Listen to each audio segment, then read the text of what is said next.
오늘 본문 말씀 누가복음 2장 6절부터 7절까지의 말씀 우리 다시 한번 함께 읽어보도록 하겠습니다.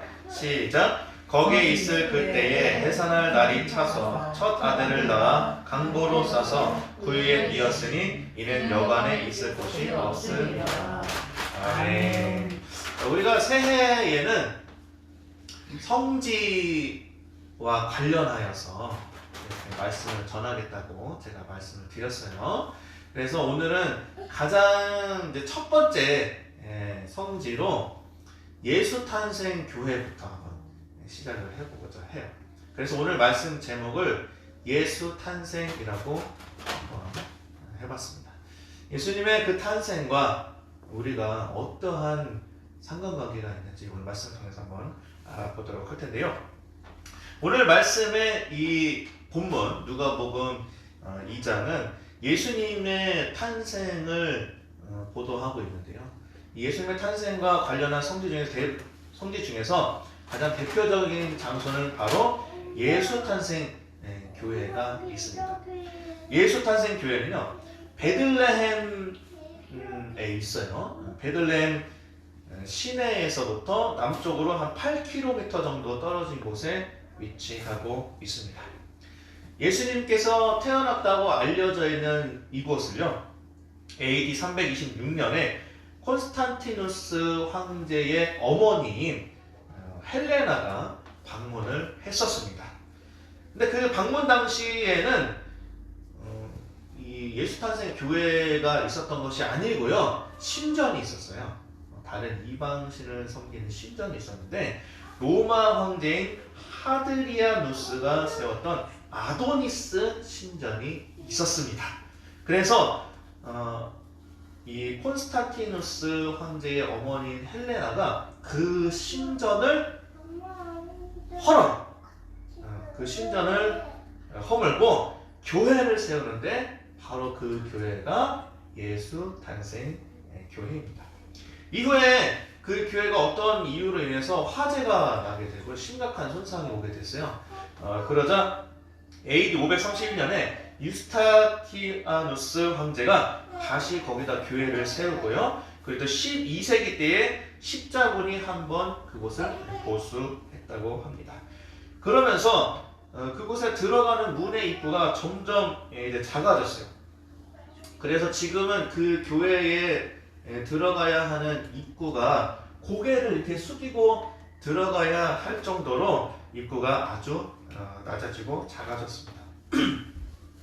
그래서 이 예수탄생 교회로 들어가기 위해서는 단 하나의 입구인 높이가 120cm 이렇게 낮아요. 120cm 그리고 폭이 80cm 되는 이 작은 돌문을 통과해야만 합니다. 입구가 낮기 때문에 고개를 숙여야 해서 이 문의 이름을 뭐라고 하냐면 겸손의 문이라고 부릅니다. 근데 이 문을 들어갈 때에 웃지 못할 일이 생기기도 한다고 해요. 뭐냐면은 기독교인들은 성스러운 곳이기 때문에, 거룩한 곳이기 때문에 당연히 고개를 이렇게 숙이고 들어가요. 저는 진짜 이만큼 숙이고 들어갔어요. 들어갈 때 그곳에 예수탄생 교회 들어갈 때 고개를 엄청 허리까지 숙여서 그러고서 들어가는데 기독교인들은 당연히 그렇게 들어가요. 그런데 이슬람교인들 중에서는 알라 그리고 메카를 향해서만 숙이고 절해야 된다라는 그러한 강박을 가진 그런 교인들이 있어요. 그 사람들은 그러면은 예수님이 탄생하신 곳에다가 이렇게 절하면서 들어갈 수가 없는 거예요. 어떻게 들어갈까요, 그러면? 뒤로. 맞아요. 엉덩이부터 들이밀고 들어가려고 하는 거예요. 그러니까 그 모습을 본 이제 그리스도 정교회 사람들이라든가 기독교인들이 보면은 그게 사실은 신성을 훼손하는 일이잖아요. 그러니까 어떻게 하겠어요? 가가지고 막 말리는 거예요. 어디 엉덩이부터 감이 들어가냐면서 그렇게 다툼이 일어나는 그런 웃지 못할 그런 해프닝이 일어나기도 한다고 합니다. 그래서 이제 겸손의 문을 이제 이렇게 지나서 안으로 쭉 들어가면은 계단으로 내려가는 곳이 나오는데 그 계단을 통해 가지고 지하를 이렇게 내려가서 쭉 들어가면은 그곳에 실버스타라고 불리는 14개의 꼭지점을 가진 은색 별 문양이 바닥에 딱 박혀 있는 그러한 장소로 갈 수가 있습니다. 아기 예수님이 태어난 장소로 추정되는 곳인데요.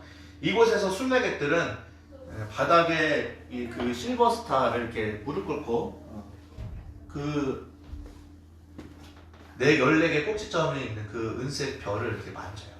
만지면서 뭐 할까요? 기도하고 또 예수님의 탄생, 예수님께서 이 땅 가운데 왜 오셨는지를 왜 오셨어요? 그렇죠. 우리를 구원하시기 위해서. 우리를 죄와 사망으로부터 건지셔서 영원한 생명으로 저 천국으로 우리를 인도하시기 위해서 이 땅에 오셨죠.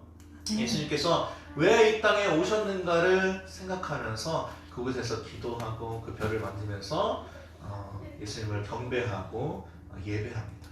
순례자들이. 근데 저는 그때 사람이 너무 많아가지고 만지질 못했어요. 근데 그렇게 사람이 많을 때는 그 별을 1초라도 만지려고 막 다툼이 좀 일어나기도 하고 북적북적거리기도 하고 그렇습니다. 그러나 그것을 굉장히 신성시하는 곳이기 때문에 큰 소리를 낸다거나 그렇게 할 수는 없어요. 근데 이 실버스타의 꼭지점이 몇 개라고 했죠 지금? 14개. 14개라고 했어요. 왜 14개일까요? 왜 14개인가를 가만히 한번 생각을 해보면은 예수님께서 십자가를 지시고 고난을 받으신 곳이 어디죠? 골고다. 골고다. 그 골고다 언덕을 오르실 때에 예수님께서 재판을 받으시고 십자가를 이제 지고서는 올라가시다가 채찍에 맞으시고 쓰러지시고 어머니 마리아를 만나고 유대인 사람 시몬이 대신 십자가를 지어주고 뭐 이런 일련의 사건들이 있는 그 곳곳이 있어요. 고처자 해가지고 처소들이 이렇게 있는데 그 처소의 개수가 몇 개일까요? 14개. 맞았어요. 정답입니다. 14개의 처소가 있어요. 그래서 십자가의 길 14개 처소라고도 하고 비아 돌로로사 14처라고 이렇게 이야기하기도 합니다. 이 일련의 사건들, 그 비아 돌로로사 14개 처소에 관련한 그 일련의 사건들은 다음에 좀 더 자세히 한번 여러분들과 이야기를 나눠보도록 하고요. 오늘은 먼저 이스라엘이 세운 예수탄생교회와 관련한 도시 전체를 영상을 이어서 보도록 하겠습니다. 세계 테마기항이라는 예수가 태어난 마을 방송에서 방영된 영상입니다. 과거 마구간이 있었던 자리에 십자가 지붕을 얹은 교회가 들어서 있는데요. 예수가 십자가에 못 박혀 죽은 후 300년이 흘러 세워진 교회입니다. 이 탄생교회 입구가 문이 3번이 변했는데요. 저 위에 비잔틴 시대 때의 문과 이 십자군 시대 때의 문, 그리고 이 오스만 터키 때의 1.2m로 확 낮아지면서 누구나가 고개를 숙이고 들어가야 됩니다. 원은 이 말을 타고 들어가지 못하게 막았는데 오히려 누구나가 고개를 숙이면서 겸손의 문이다, 이렇게 붙여진 문이죠. 예수를 잉태한 마리아가 베들레헴을 찾았다가 하룻밤 묵었던 마굿간, 이곳에서 예수가 태어났는데요. 예수님이 탄생하신 바로 그 장소입니다. 아마 수십억의 기독교인들이 가장 보고 싶은 곳이 아마 이곳일 겁니다.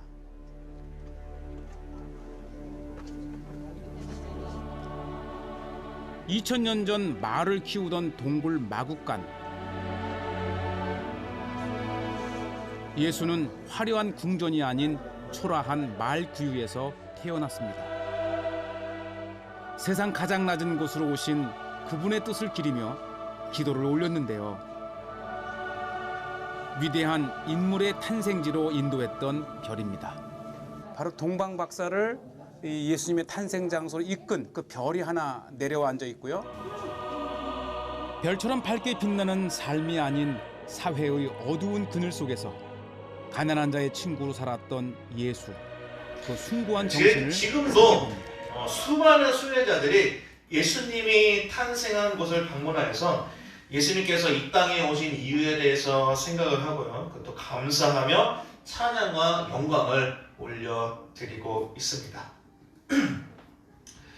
십자가의 사랑으로 우리를 구원하신 메시아의 그 탄생을 우리가 한번 생각을 해본다면 그러한 반응들은 너무나도 당연한 반응이겠죠.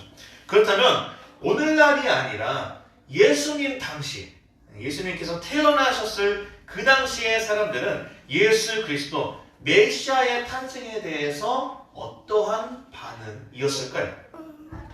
예수께서 태어난 그때에 로마의 가이사 아구스도가 천하로 다 호령하라 라고 하는 명령을 내렸습니다. 뱃속에 성령으로 예수님을 잉태한 마리아와 남편이었던 요셉도 그 명령을 따라서 고향인 베들레헴으로 갔어요. 근데 그곳에는 이미 많은 사람들이 호적하기 위해서 몰려와 있었습니다. 그렇게 많은 사람들이 이미 와 있어서 그 사람들이 눈치를 줘서인지 아니면 집 안에 금방이라도 아이를 낳을 것 같은 그 산모를 모셔드리기 싫어서인지 아니면 집안을 가득 차고 있었던 다른 물건들 때문에 아이를 낳을 만한 공간이 부족해서였는지는 모릅니다.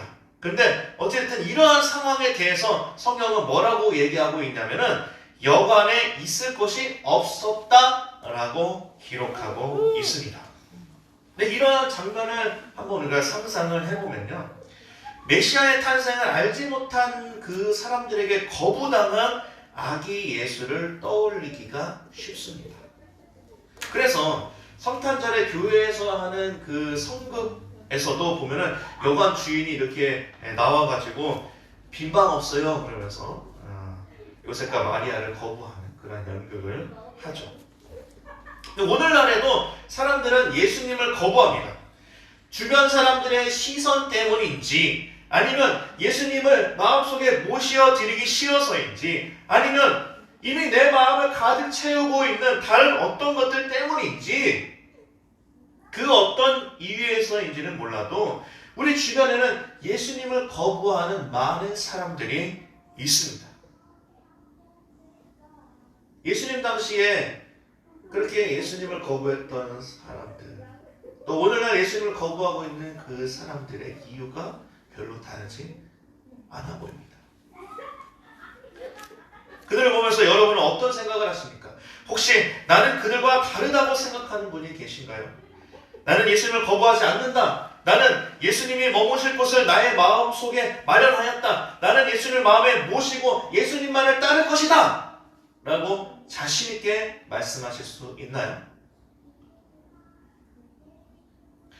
그렇게 자신 있게 예수님께 직접 말했던 사람이 성경에 두 사람이 나옵니다. 그 중에서 한 사람은 여러분들이 너무나도 잘 알고 계시는 시몬 베드로라고 사모님이 방금 얘기했습니다. 네, 맞아요. 베드로.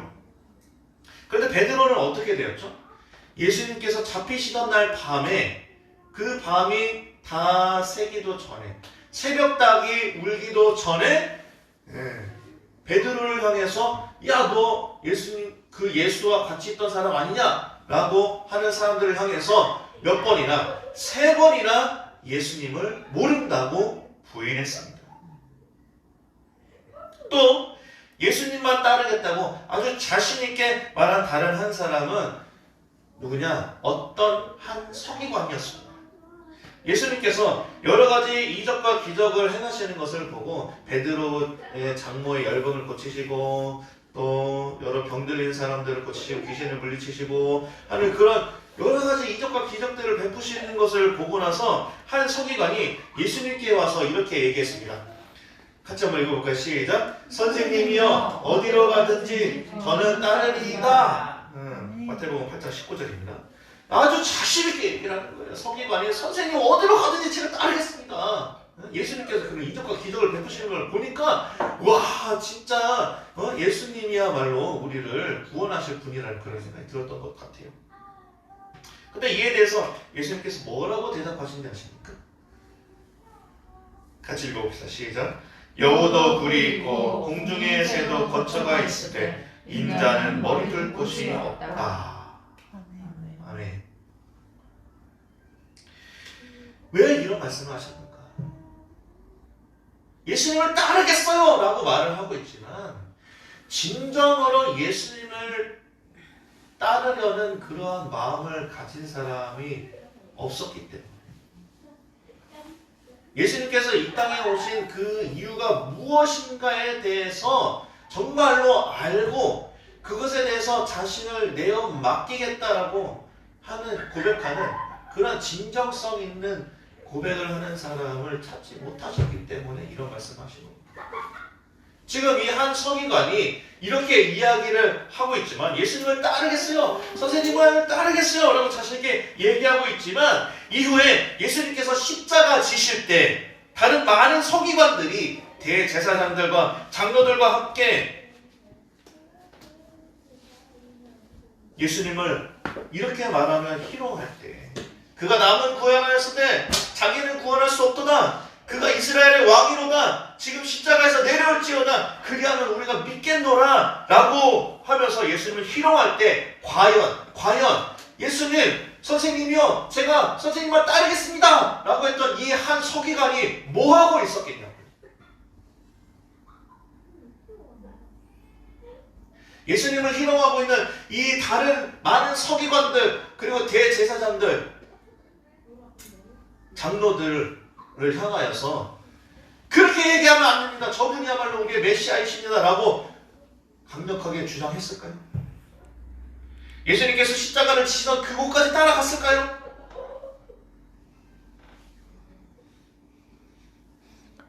아마 아무 말도 하지 못하고 있었을 겁니다. 어쩌면 이 다른 서기관들이 예수님을 희롱하고 있을 때 거기에 동조했는지도 모릅니다.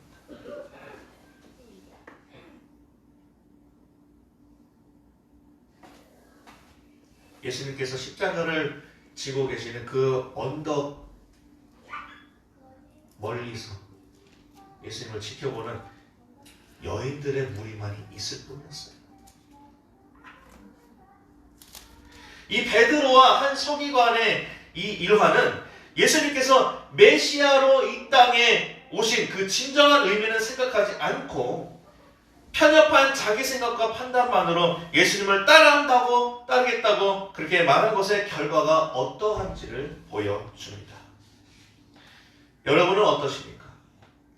여러분은 진정으로 예수님을 여러분들의 마음 가운데에 환영하고 어떠한 상황에서도 예수님을 부인하거나 거부하지 않으며 예수님만을 따를 수 있으시겠습니까? 아멘. 아멘. 여러분은 여러분의 마음을 채우고 있는 것들, 예수님을 대신하도록 만드는 것들, 특히 돈, 명예, 권력 등을 비우고 예수님께서 들어가실 수 있는 그 공간을 만들려고 하면 그렇게 하시겠습니까? 아멘. 아멘. 여러분의 주변 사람들이 모두가 다 여러분이 예수님 믿는 것을 비난한다고 해도 그 모든 시선에도 불구하고 예수님을 위한 자리를 기꺼이 마련하시겠습니까? 아멘. 아멘. 금방이라도 무슨 일이 벌어질 것 같은 위태한 그런 상황 속에서도 여러분이 너무 힘들고 어려운 상황에서도 예수께서 여러분의 마음에 들어오시는 것을 기뻐하시겠습니까? 아멘. 아멘. 여러분은 예수님과 함께 십자가를 지고 갈 수 있습니까? 아멘. 아멘. 예, 여러분이 그렇게 예수님을 환영하고 따를 수 있는 분들인 것을 저는 믿습니다. 아멘. 여러분은 분명 아기 예수님을 환영했던 그 동방의 박사들처럼 황금과 유향과 모략을 드리면서 예수님을 환영하고 따를 것입니다. 황금이 뜻하는 것처럼 왕이신 예수님의 명령만 따를 것이며, 아멘. 아멘. 유향이 뜻하는 것처럼 우리의 대제사장이신 예수님과 함께 예배하며 따를 것이고, 아멘. 모략이 뜻하는 것처럼 죽기까지 예수님을 따를 것입니다. 아멘. 이제 우리는 여관에 있을 곳이 없어서 아기를 강보로 싸서 구유에 뉘었다라고 하는 그 말씀을 새롭게 해석해야 합니다. 이 말씀을 더는 예수 그리스도의 탄생이 여러 사람의 겁으로부터 시작되었다는 해석을 하지 않기를 바랍니다. 아멘. 예수님은 태어나시는 그 순간부터 인정받으셨고요, 환영받으셨고요, 찬양과 영광을 받으셨습니다. 아멘. 진정한 메시아로서의 의미가 있는 그러한 환영을 받으셨다는 말입니다. 아멘. 오늘 본문 말씀 6절과 7절 그 뒤에 8절부터 40절까지의 말씀을 한번 보십시오. 메시아이신 예수님에 대해서 천사가 예수님이, 그 아기 예수님이 바로 메시아다라는 것을, 구세주, 너희를 구원하실 분이라는 것을 증언하였고요. 그리고 그 천사가 알려준 것을 들은 목자들이 기뻐하면서 예수님께 나와서 예수를 영접했습니다. 그리고 태어나신 지 8일 후에는 성전에 가셔서 하나님께 정결한 그 예식을 드릴 때에 시므온과 안나가 아기 예수님을 맞으면서 기뻐하면서 예수님을 축복했습니다. 그리고 아기 예수님을 찬양했습니다. 그리고 아기가 자라며 강하여지고 지혜가 충만하며 하나님의 은혜가 그의 위에 있더라 라고 성경은 기록합니다. 천사와 목자들과 또 동방의 박사들, 그리고 시므온과 안나로부터 예수 그리스도 탄생이 갖는 진정한 의미가 드러났습니다. 예수님은 거부당하지 않으셨고요, 환영받으셨으며 메시아로서 찬양과 영광을 받으셨습니다. 할렐루야. 아멘. 이와 마찬가지로 여러분을 통해서도 예수 그리스도 탄생의 진정한 의미가 드러나고 있는 줄로 믿습니다. 아멘. 여러분이 고백하는 그 믿음의 고백과 찬양과 예배와 예수님을 따르는 삶의 모습으로부터 예수님은 환영받고 계시며 찬양과 영광을 받으시고 계십니다. 아멘.